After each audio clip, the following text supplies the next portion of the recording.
Hello everyone. तो आइए इस वीडियो के माध्यम से आज हम समझेंगे क्या हमें सैकड़ों चीज़ों में दिलचस्पी रखनी चाहिए।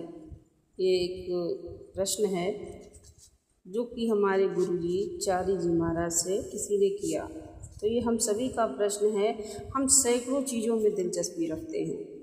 तो वो कहते हैं कि इसमें कोई हर्ज नहीं है, लेकिन इतना ज़रूर याद रखें कि आपका मन भी सैकड़ों धाराओं में बट जाएगा। आप हर एक को मन की शक्ति का केवल 100वां हिस्सा प्राप्त होगा। इस प्रकार ये त्याग नहीं है, ये हमारी मूर्खता है कि हमने अपने मन को इतनी सारी दिशाओं में बांटा हुआ है और जीवन में इतने सारे स्वार्थ या रुचियाँ रखी हुई हैं कि हम उनमें से किसी के साथ भी न्याय नहीं कर पाते। इसीलिए हमें एक का निर्णय लेना पड़ता है जिसे त्याग नहीं कहा जा सकता। जहाँ बात हमारे खुद के भले की हो तो हमें वही फैसला करना चाहिए जो हमारे हित में हो, और इसमें त्याग का प्रश्न कहाँ उठता है। मैं दूध लूँ या शराब लूँ? जाहिर है केवल एक मूर्ख ही मदिरापान करेगा, क्योंकि आपके स्वास्थ्य की मांग कहती है कि दूध का सेवन करो और आपकी इच्छा आपसे शराब पीने की मांग करती है।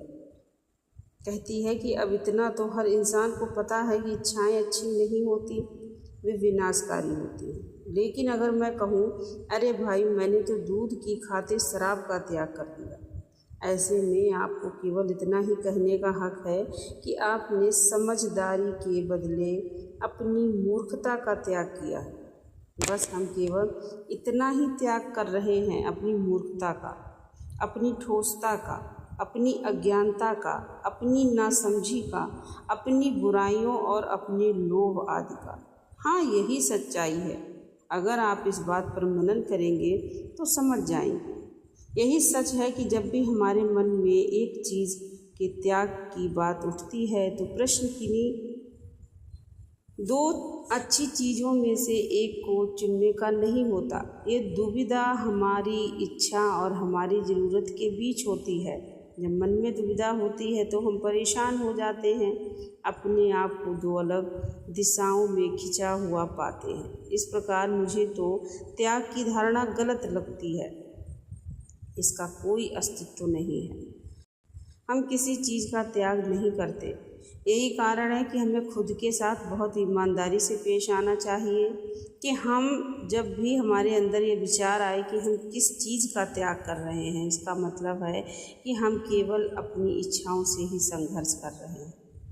लेकिन देखने में तो इच्छाएं सचमुच ही अच्छी और लुभावनी दिखाई देती हैं और इसीलिए हम परेशान हो उठते हैं। जहाँ भी त्याग का ख्याल आता है उसका केवल एक ही मतलब है कि हम खुद के ही खिलाफ दो हिस्सों में बट गए हैं। ऐसे में व्यक्ति खुद से लड़ता है, एक तरफ अच्छाई तो दूसरी तरफ भोग विलास, एक खास अर्थ में, क्योंकि मालिक कहते हैं कि ज़रूरतें ना कि इच्छाएं। ज़रूरतें स्वाभाविक हैं, उनको पूरा करना आवश्यक होता है। इच्छाएं अनियंत्रित मनमौजी स्वभाव पर आधारित होती हैं। तो अंग्रेजी शब्द है वॉट ऑन से, अर्थात अनुशासनहीनता से ही बना है। इसमें कोई संदेह नहीं। ये चर्चा में हमें प्रेम के विषय की ओर ले जाती है। देखिए, इसमें भी अगर मन में केवल एक ही लगन है तो मन की पूरी शक्ति केवल उसी एक दिशा में प्रवाहित होगी। हृदय के मामले में भी यही बात लागू होती है। जैसा बाबूजी ने लिखा है कि अपने हृदय को आप 200 कमरे का होटल नहीं बना सकते कि जिसके हर कमरे में अलग अलग व्यक्ति रहता हो। ये एक है, इसमें एक ही व्यक्ति रह सकता है, एक ही व्यक्ति का निवास होना चाहिए। प्रेम में भी वही बात लागू होती है कि हम प्रेम तो किसी और से करते हैं और किसी और को पाने की इच्छा रखते हैं, कभी क्षण भर के लिए तो कभी ज़्यादा समय के लिए। यहाँ पर भी प्रेम और इच्छाओं का आपस में घमासान मचता है और स्त्री या पुरुष एक अक्षरशः दो हिस्सों में बट जाता है और आप कहते हैं मेरा दिल टूट गया। ये टूटता नहीं है, उसने खुद ही अपने दिल को तोड़ डाला। ये बात मुझे स्वार्थपरता और आत्मपरता के फ़र्क की याद दिलाती है। जो इंसान आत्म दिल से रुचि रखता है वह स्वार्थी नहीं होता। स्वार्थ का मतलब है खुद के संतोष के लिए किसी अन्य इंसान का, किसी अन्य स्थान का, किसी दूसरे की चीज़ का नाजायज़ फ़ायदा उठाना।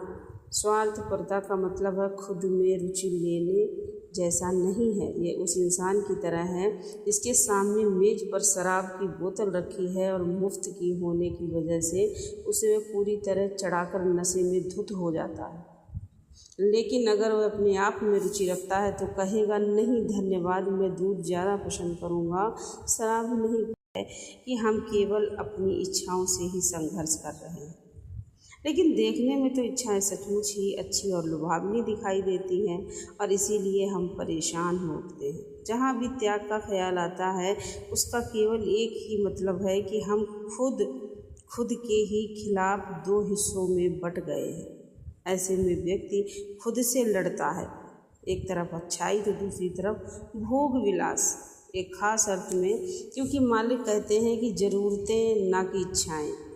ज़रूरतें स्वाभाविक हैं, उनको पूरा करना आवश्यक होता है। इच्छाएं अनियंत्रित मनमौजी स्वभाव पर आधारित होती हैं। तो अंग्रेजी शब्द है वॉन्ट्स, वॉट ऑन से, अर्थात अनुशासनहीनता से ही बना है। इसमें कोई संदेह नहीं। ये चर्चा में हमें प्रेम के विषय की ओर ले जाती है। देखिए, इसमें भी अगर मन में केवल एक ही लगन है तो मन की पूरी शक्ति केवल उसी एक दिशा में प्रवाहित होगी। हृदय के मामले में भी यही बात लागू होती है। जैसा बाबूजी ने लिखा है कि अपने हृदय को आप 200 कमरे का होटल नहीं बना सकते कि जिसके हर कमरे में अलग अलग व्यक्ति रहता हो। ये एक है, इसमें एक ही व्यक्ति रह सकता है, एक ही व्यक्ति का निवास होना चाहिए। प्रेम में भी वही बात लागू होती है कि हम प्रेम तो किसी और से करते हैं और किसी और को पाने की इच्छा रखते हैं, कभी क्षण भर के लिए तो कभी ज़्यादा समय के लिए। यहाँ पर भी प्रेम और इच्छाओं का आपस में घमासान मचता है और स्त्री या पुरुष एक अक्षरश दो हिस्सों में बट जाता है और आप कहते हैं मेरा दिल टूट गया। ये टूटता नहीं है, उसने खुद ही अपने दिल को तोड़ डाला। ये बात मुझे स्वार्थपरता और आत्मपरता के फ़र्क की याद दिलाती है। जो इंसान आत्म दिल से रुचि रखता है वह स्वार्थी नहीं होता। स्वार्थ का मतलब है खुद के संतोष के लिए किसी अन्य इंसान का, किसी अन्य स्थान का, किसी दूसरे की चीज़ का नाजायज़ फ़ायदा उठाना। स्वार्थपरता का मतलब है खुद में रुचि लेने जैसा नहीं है। ये उस इंसान की तरह है जिसके सामने मेज पर शराब की बोतल रखी है और मुफ्त की होने की वजह से उसे वह पूरी तरह चढ़ाकर नशे में धुत हो जाता है। लेकिन अगर वह अपने आप में रुचि रखता है तो कहेगा नहीं धन्यवाद, मैं दूध ज़्यादा पसंद करूँगा, शराब नहीं पीऊँगा। अतः स्वार्थपरता का आधार इच्छाएँ होती हैं। हम आत्मविकास हमारा उद्देश्य बन जाता है, तब हम अपने में रुचि लेने लगते हैं। सहज मार्ग में जो कुछ गुरुदेव ने सिखाया है, जो लाला जी ने और बाबूजी ने सिखाया है, उसमें से हर चीज़ ही महत्वपूर्ण है। लेकिन मैं समझता हूँ कि प्रेम बढ़ाने के लिए सबसे महत्वपूर्ण चीज़ मालिक का सतत स्मरण ही है। धन्यवाद।